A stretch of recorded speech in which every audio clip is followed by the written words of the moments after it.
আসসালামু আলাইকুম, আমি ডক্টর আদনান। ওয়ালাইকুম সালাম স্যার, আপনাকে কে না চেনে স্যার? আপনাকে দেখে তো বেশ সুস্থ মনে হচ্ছে। কি সমস্যা আপনার? আল্লাহর রহমতে আপনার চিকিৎসা আমি সম্পূর্ণ সুস্থ স্যার। আলহামদুলিল্লাহ। তো আপনি এখানে কি করছেন? আজকে একটু দেখা করতে আসছি স্যার, আপনাকে ধন্যবাদ দিতে আসছি। আপনার জন্য খুব ভালো মিষ্টি নিয়ে আসছি sir. Thank you so much. আসলে মিষ্টি খাই না, তারপর আপনি এনেছেন, আমি খুব খুশি হয়েছি। তার কাছে লাইসেন্স শেষ না কেন? একটু পরে বুঝবেন কার কাছে নিয়ে আইছে। স্যার আপনার জন্য আমি নতুন জীবন পাইছি। স্যার আপনি পা ধরে সালাম করতে চাই। না না না, প্লিজ এগুলো করবেন না প্লিজ। দেখুন, আমি একজন ডক্টর, একজন সেবক। আপনাদের সেবা করা আমার কর্তব্য। ডাক্তার সাহেব, আমি এখন তাহলে কি ওষুধ খাবো? আপনাকে আপাতত কোনো ওষুধ খেতে হবে না। আপনার যেটা করতে হবে সেটা হচ্ছে মানে আপনার জীবনযাপন চেঞ্জ করতে হবে। আপনারা জানেন একজন রোগী সুস্থতার পেছনে তার সবচেয়ে বড় ভূমিকা কি? জানি ম্যাডাম, মনোবল। Very good. ওনার পেশাটা মাপো তো, কি অবস্থা এখন আপনার ছেলের? খাওয়া ঠিক মতো করে? রিপোর্টও ভালো। এই তুমি ফাইলটা মাপো। কি অবস্থা চাচা, কেমন আছেন? শ্বাস নিতে কষ্ট হয়? ঠিক আছে চাচা, আপনি ঘুমান তাহলে। শরীর ভালো আগের চেয়ে? ওনার যে সমস্যা ছিল, উনি যাই খেত ওনার বুক জ্বালা পোড়া করতো, অ্যাসিডিটি ফর্ম করতো আর বমি হয়ে বের হয়ে যেত। এটাকে মেডিকেল টার্মে কি বলে? Gastrointestinal disease.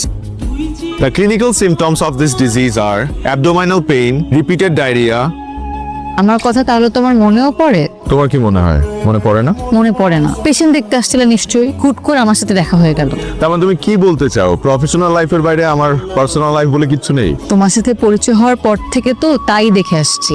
ম্যাডাম, তাহলে আমাদের প্রেম হলো কিভাবে বলেন তো? ভুলে গেছেন? গ্রুপ স্টাডি করতে করতে, নোটস শেয়ার করতে করতে আর স্কেলেটন নিয়ে পড়াশোনা করতে করতে। এবার মনে পড়েছে? হিউম্যান সাইকোলজি আপনি খুব ভালো বুঝলেও হিউম্যান বডি পার্টস আপনি একটু কম বোঝেন। নাহলে এত রাগ অভিমান করতেন না। ম্যাডাম, এত রাগ অভিমান করা হার্টের জন্য ক্ষতিকর। হার্টে প্রেসার পড়ে। আমার হার্ট নিয়ে আপনার এত ভাবতে হবে না, আপনি আপনার পেশেন্টের হার্ট নিয়ে ভাবে। ছাড়া আমাদের প্রফেশনটাই তো এরকম, আমরা বেঁচে থাকি অন্যকে বাঁচিয়ে রাখার জন্য। এই যে মানুষগুলো অসুস্থ হলে সবকিছু ছেড়ে ছুড়ে আমাদের কাছে চলে আসে আমাদের ভরসা করে, আর আমরা আমাদের সময়, জীবন, স্বপ্ন সবকিছু ত্যাগ করে তাদেরকে সুস্থ করে তুলি। এটা আমাদের দায়িত্ব না, কর্তব্য না? আন্দান, আমি জানি তুমি তোমার প্রফেশনে কতটা ডেডিকেটেড, এটা আমার চেয়ে ভালো আর কেউ জানে না। I always feel proud of you. আমার আর কিচ্ছু লাগবে না, আমাকে শুধু ভালোবাসলেই চলবে, বাকিটা আমি সামনে নিব। চলো। আদনান, এ সপ্তাহে কোথায় যাচ্ছ? শিবপুর নামে এক থানায় যাচ্ছি। ওখানকার চিকিৎসা ব্যবস্থা নাকি খুবই খারাপ, ভালো ডাক্তার যায় না। হসপিটাল একটা আছে, ওটা না থাকার মতোই। মানুষজন নাকি খুব কষ্টে আছে। তোমার নিজের গ্রামের মানুষ তো আরো বেশি কষ্টে আছে। চিকিৎসার জন্য ওদেরকে শহরে যেতে হয়। অবহেলায় রোগ পুষে রেখে দিনকে দিন মারা যাচ্ছে। আর যেহেতু আমি ওই গ্রামের ছেলে, তারা আমাকে ফোন করে প্রায় বলে যে আমার ছেলে এত ভালো ডাক্তার, অথচ তাদের জন্য কিছু করছে না। বাবা, আমি তো মানুষ একটা, কত দিকে যাব?